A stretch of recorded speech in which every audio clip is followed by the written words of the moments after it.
So on the Global mechanical street sweeper, I mean, the mechanical sweeper is nothing more than a big broom and shovel design.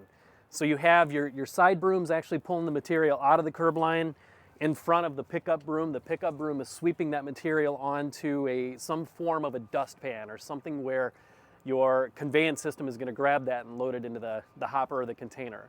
Now Global is utilizing an elevator system. And as what I mean by elevator system, you're going to see we have a left and a right-hand side belt, okay? These belts are not chain like our competition is using. The competition is going to use chain and poly sprocket to drive. Global is not. We're using a rubber and Kevlar impregnated belt with 8 tiny steel cables on the inside to limit any kind of stretching that you would get. And then we're running those on hardened steel sprockets. The alternative to this is what our competition would use, and that would be like one solid conveyor belt system that's friction driven off of the top roller.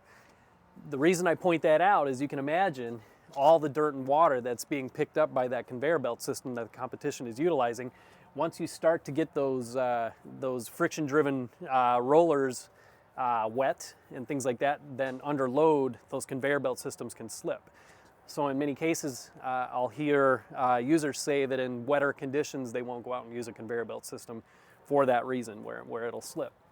With this design, as you can clearly see, I can't slip. This is positively engaged. So as what's happening is I've got these sprockets driving these belts. It's just a cog belt. Anything that gets in the way of this elevator while it's rotating is going to get picked up, okay?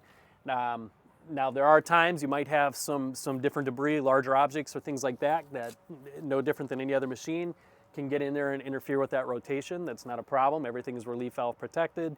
We've got the ability to hit a switch in the cab and rotate that elevator in reverse and kick that object out of the way and then restart it and take off again. Now I'm going to climb up because I want to focus a little bit closer on the components within this elevator because from a maintenance standpoint, it's been very well designed, okay?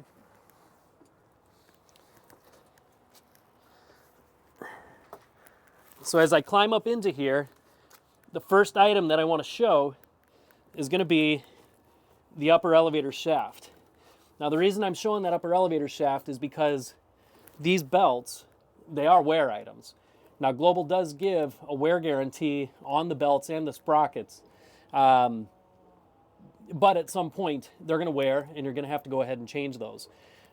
The luxury that we have with this design is it's not a full day job. We can get in there and we can disassemble just the components that are necessary to get to whatever the item is that we need to change in here.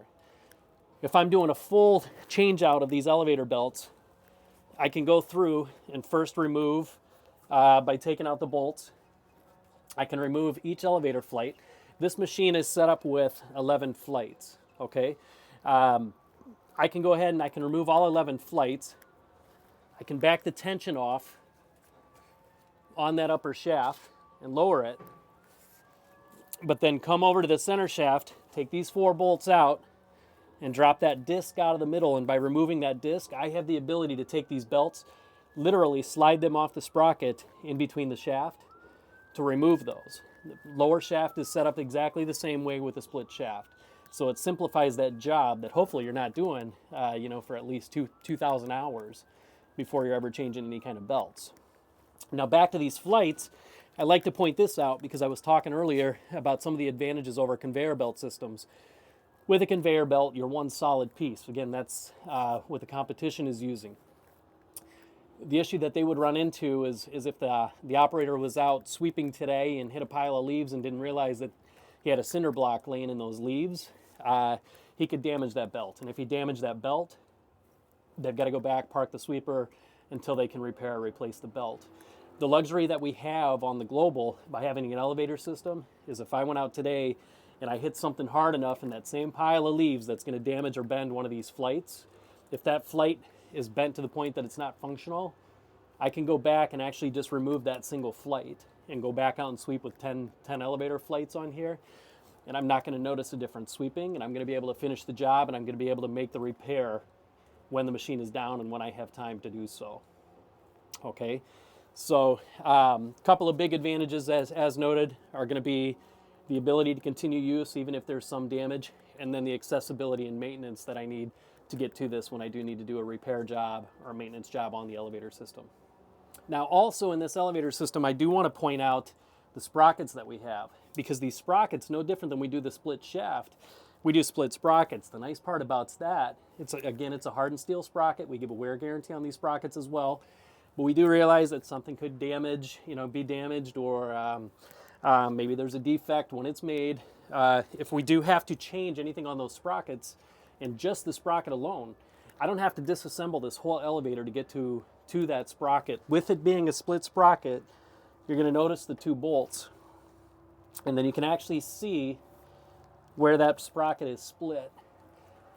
So I can physically rotate this elevator into position to locate that sprocket on the underside, and I can remove those two bolts and pull the lower half of that sprocket without disassembling anything else. Pop the new one on, bolt it in, and rotate again as necessary.